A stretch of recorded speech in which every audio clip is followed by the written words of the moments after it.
শুভ দুপুরে শুভেচ্ছা জানাচ্ছি আমার সকল ভাই বোনদেরকে। তো ফাইনালি গাইস আমার লাঞ্চ রেডি হয়ে গেছে, যারা যারা লাঞ্চ করতে চলে আসতে পারো। আর আজকের মেনু কেমন হয়েছে অবশ্যই কমেন্ট করে জানাবো। নিয়ে নিচ্ছি ভাত,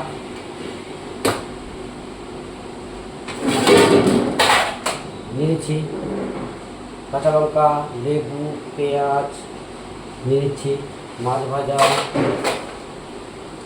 নিয়ে নিচ্ছি শাক ভাজা, নিয়ে নিচ্ছি চাটনি,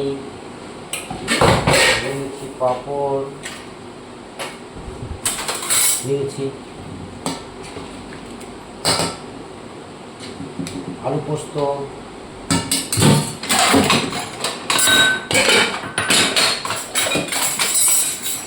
নিয়ে নিচ্ছি ডাল,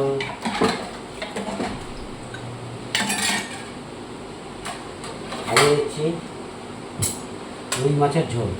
তো গাইস কারা কারা আজকে আমার কাছে কুটুম করে চলে আসতে পারো, পেয়ে যাবে। আর আজকের মেনু প্লেট কেমন হয়েছে অবশ্যই কমেন্ট করে জানাবে। Thank you very much my dear friend, thank you.